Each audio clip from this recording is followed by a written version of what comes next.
Callan on Matter of Faction. Tonight, I'm really stoked. We've actually gone across the pond for this interview. So we've got a Cold Night for Alligators on the line. How's it going, guys? G'day, mate. Not sure if I did that correctly. The pronunciation wasn't there, but the term was definitely 100% correct. I'm trying my best. But so I suppose to start out with, just for the guys that aren't as familiar with the Cold Night for Alligators, could I just get you both to introduce yourself and kind of say your role in the band? Yes, my name is Johan, and I'm the vocalist in the band. Mm-hmm. And I'm Nikolai. I play the drums. Fantastic. And you guys are, we're chatting at the moment about your third album, which is just about to come out. How are you guys feeling for that? Pretty stoked. It's been a long time coming. It's a lot of hard work that led up to this. So let's see what the world thinks, right? It's about time. We're ready for it. Well, so I know it comes out March 4th, and it is called the Hindsight Diaries as well, for anyone who may not be as familiar with the Cold Night for Alligators. I'm part of the lucky few where I've actually heard the album, and it is such a triumph. I'm so glad that I'm interviewing you and not reviewing it, because I had so many different thoughts that I almost don't know how to put it into words. I mean, it's so progressive at times, really kind of synthy and dancey at times, and then very ambient and quite somber at other moments. I mean, what were you guys going for when you went into the studio to record this? Yeah, I think it's a really boring answer, but we sat down after finishing the cycle around our second album, which was the last one. And then we agreed that, all right, we're going to write a new record, and it's going to be, we're going to think less about how other people are going to perceive it. And we are going to write what we actually want to write and play for people. So it came out, we came out of sort of the prog metal scene, and we went a little bit away from that. So it's less metal, it's less proggy. Mm-hmm. It's a little more accessible, but it's also very experimental and took some detours. And we wanted to give ourselves free reign to go where we wanted, basically. And I really feel as if it shows. I mean, even if you compare it to songs off the last album like Violent Design, which is quite sinister, Johan, some of your vocals in that are incredibly high, and it's very confronting in a sense to, as I said, some of the really somber and melancholic themes in this, which help it flow. And it does still have a lot of the prog elements, but, not as degent or like new age modern prog. It's actually back to kind of old school prog rock, prog metal, where you are pushing the boundaries and trying to do something new. Yeah. It's funny because, that's what progressive means to me, right? But exactly. These days, progressive means, ripping off Periphery, if I'm being confrontational about it. And that's not progressive to me. But we talked a lot about, like, we call ourselves alternative metal because I think we're still a metal band, but we're not a very metal band. If you actually listen to the record.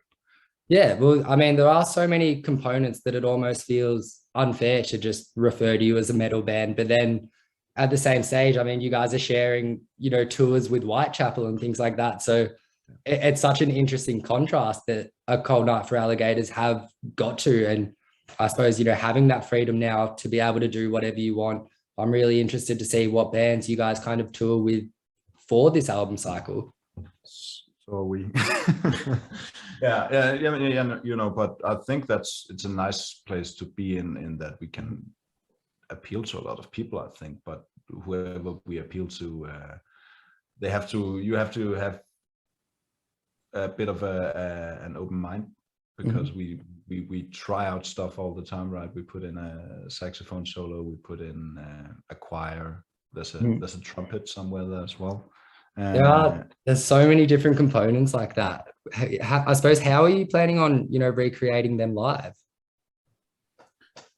We ain't gonna have, a trumpet on stage, because it's simply not possible for us as a small band. If we should have, I think we have 14 different, instruments on the album. Wow. Besides our own, you know, and we can't have, you know, that's a whole orchestra, and we can't have that live. That's impossible for us, of course. So it would be kind of a playback for a lot of those things. We've discussed that quite a bit, and we are trying to bring some of the sound effects and synths more into the live set. So we're actually playing those live, because those we can pull off. And then we'll rely on backing tracks where it's because we can't physically have them performed right. We don't want to rely on backing tracks, so we don't have to do stuff we could do ourselves. And so it's a lot of compromise, but I think we can make it work. We'll see. Definitely. And it's always, I suppose, so hard where you find these loopholes, well, not loopholes, but ways that you can, you know, convey those sounds live. And then you have to get out there at a festival where they don't have the same equipment that you used to, or something like that. And it just makes it so much harder. You have 2 minutes to set up and sound check. Exactly.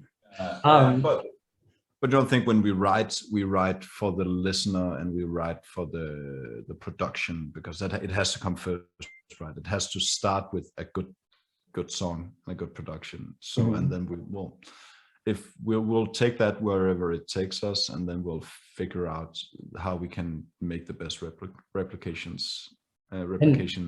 live afterwards. I suppose when you are writing, how do you tie in Nikolai? Because I suppose a lot of the time the drummer, you know, will maintain the rhythm and the beat of the song, which obviously you still do as a drummer, but you've got so many intricate fills that are thrown in that I kind of wondered, you know, do you write the percussion after the song, the structure of the song's already written?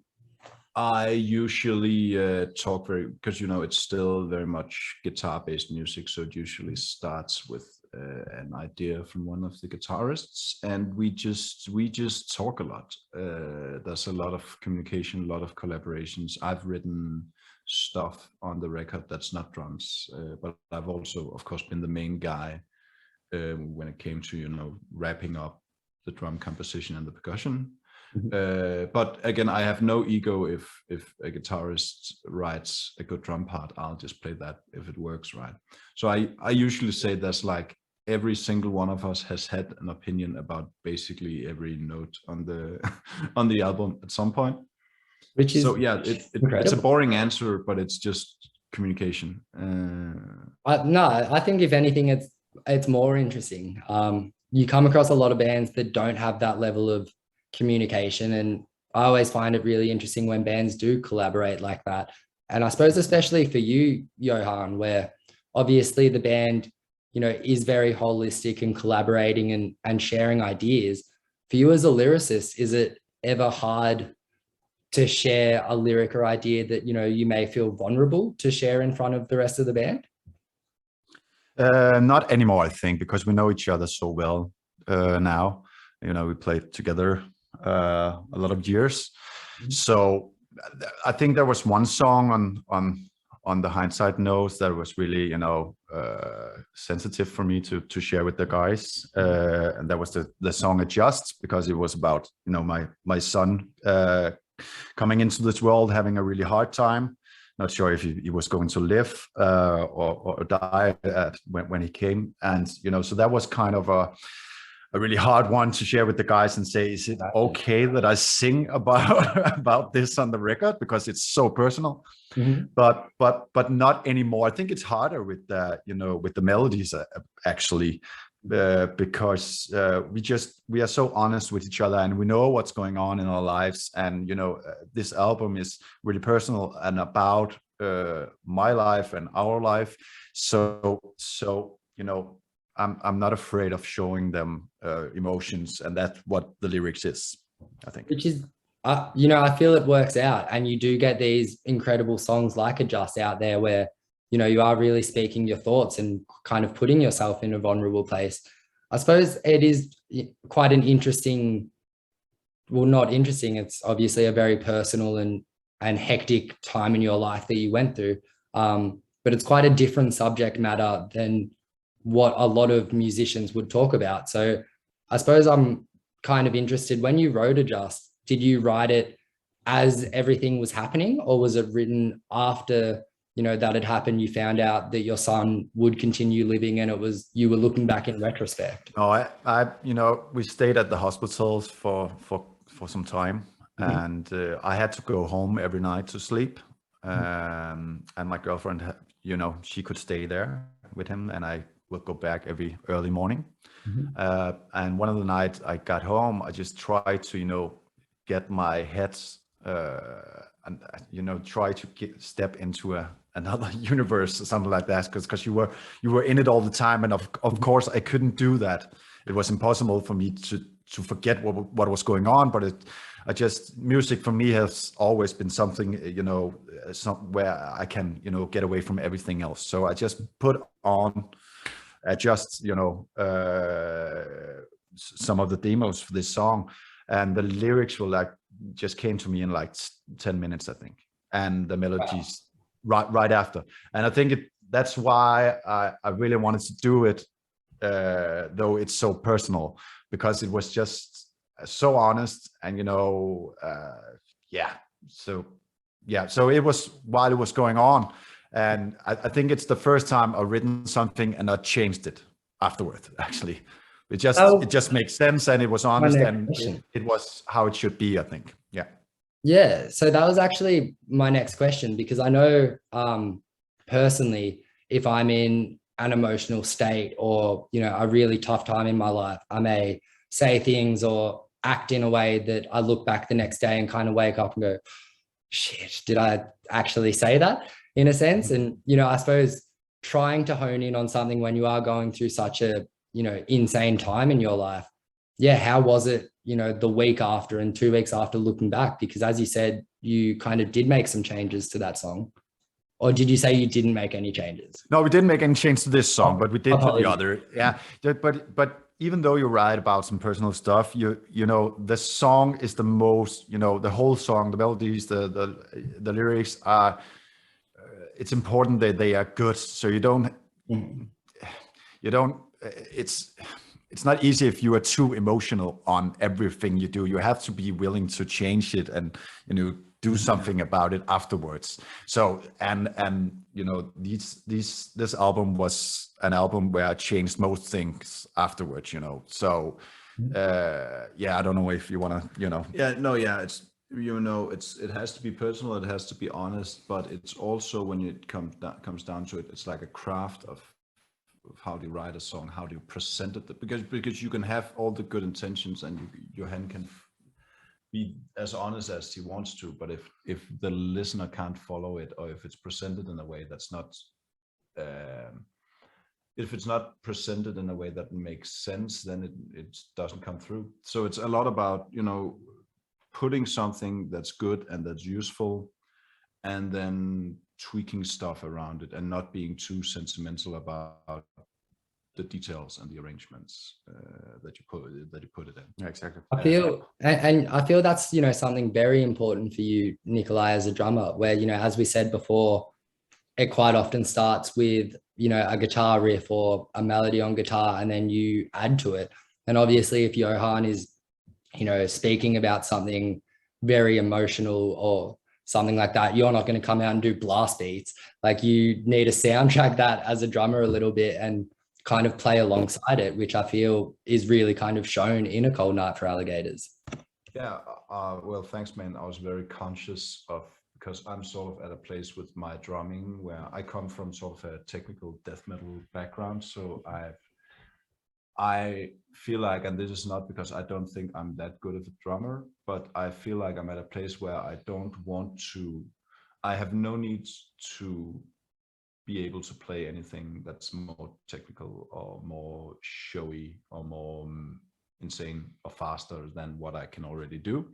But I want to, and I did very consciously for this record, try to work on playing the stuff I already know how to play, but playing it better. I've been taking some lessons with some quite heavy hitting pop drummers and trying to put very interesting, I guess. Yeah.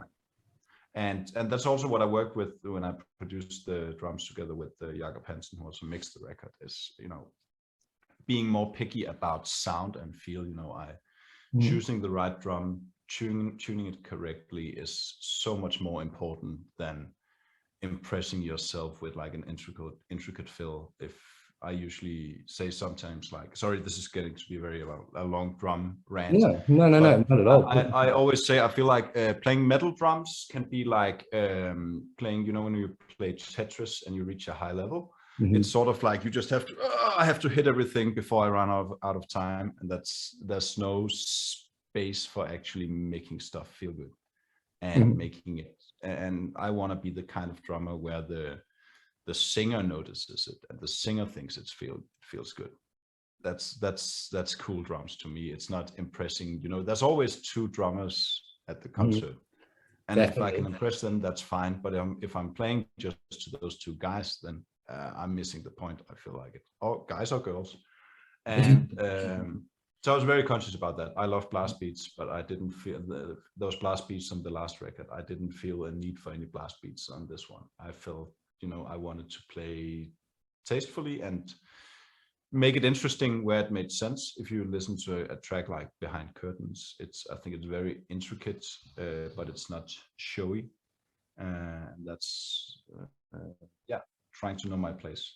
I feel, in a sense, I feel as if that's the entire album could almost be summarized in that statement. It's intricate but not showy. I mean, everything has its place and it's building up to such a full sound, but no one's ever taking the reins and being like, look at how good I am at my instrument. And I've got so many different notes on so many songs here, but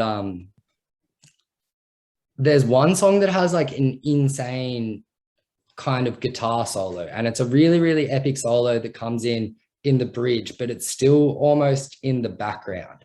And I'm trying to look through a scattered amount of song notes to find which one I'm referring to there. But I mean, it's the same. Oh, so Water, the solo in Water.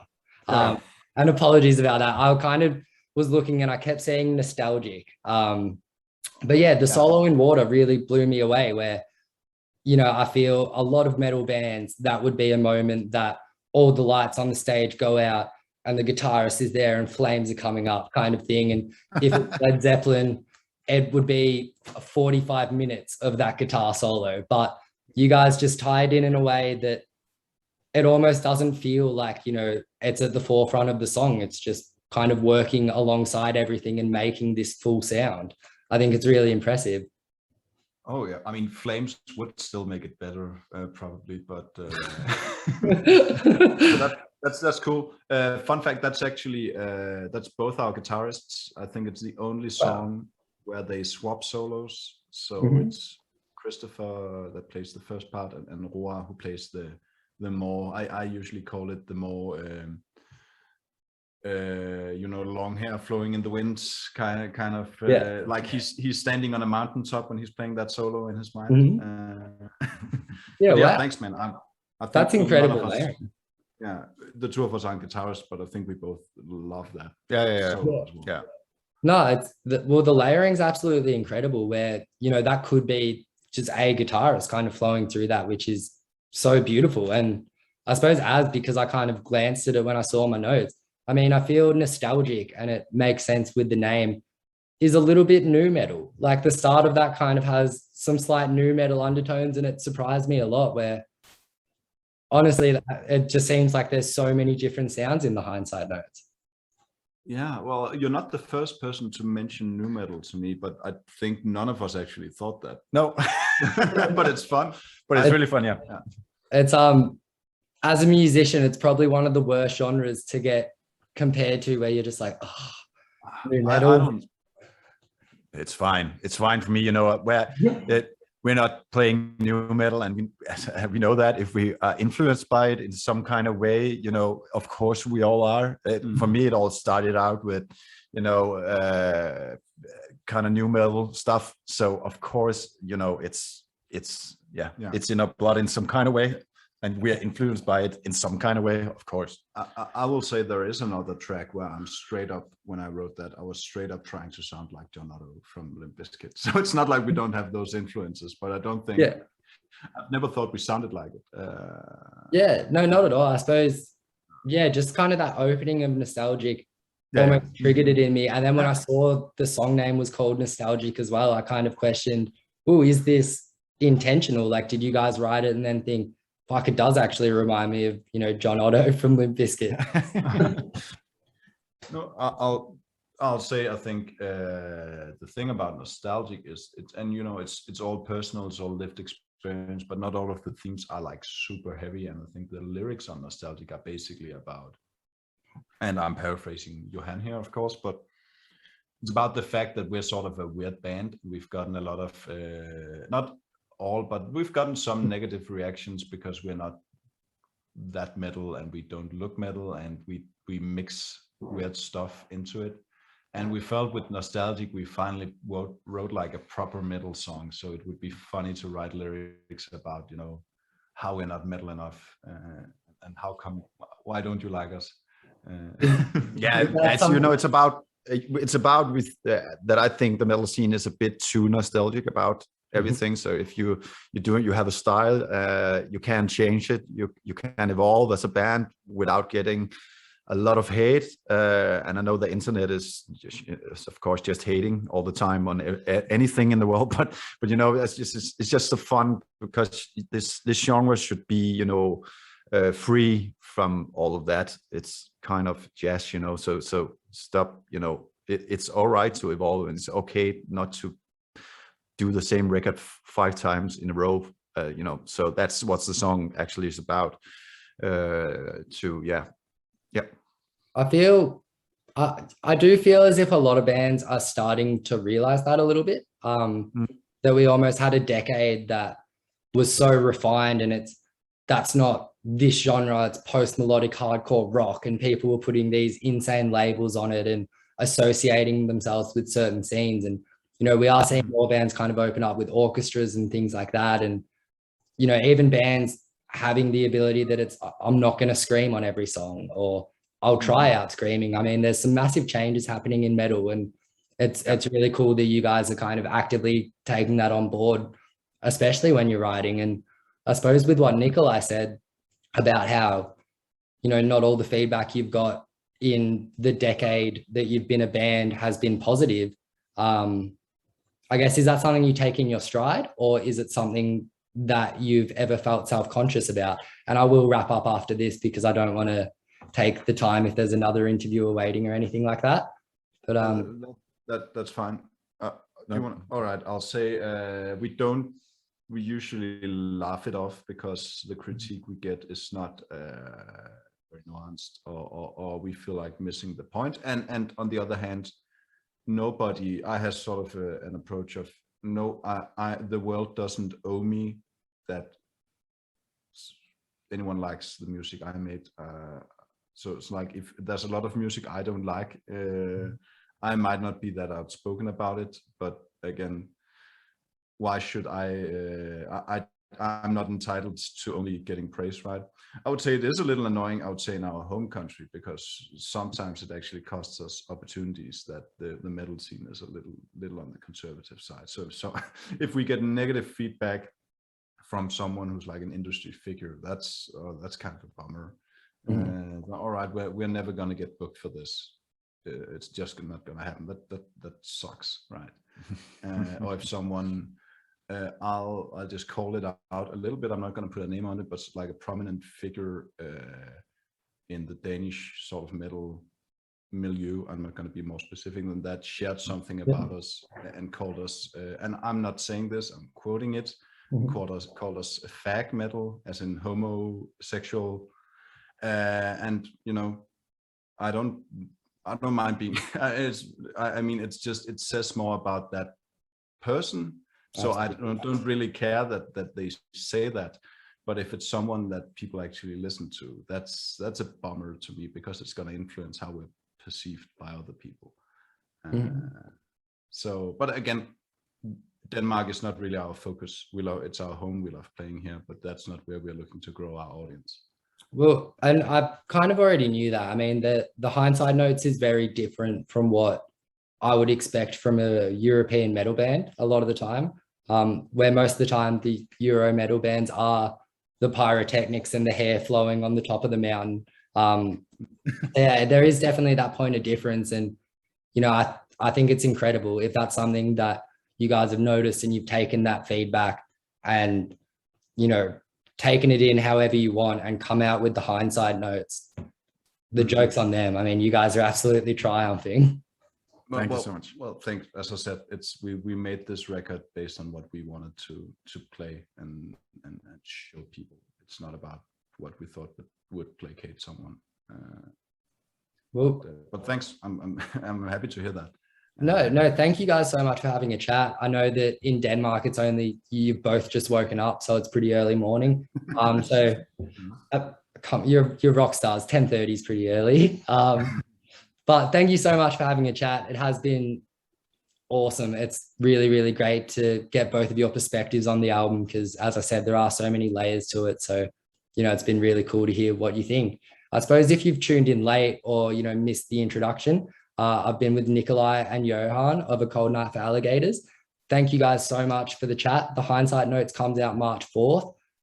I've heard it, so I'm really excited for it, but I know that the Faction listeners will be really keen when it comes on rotation. So best of luck with the release and hopefully we see you guys in Australia soon. Oh, we would love to. Yeah. Thank you very much. And thank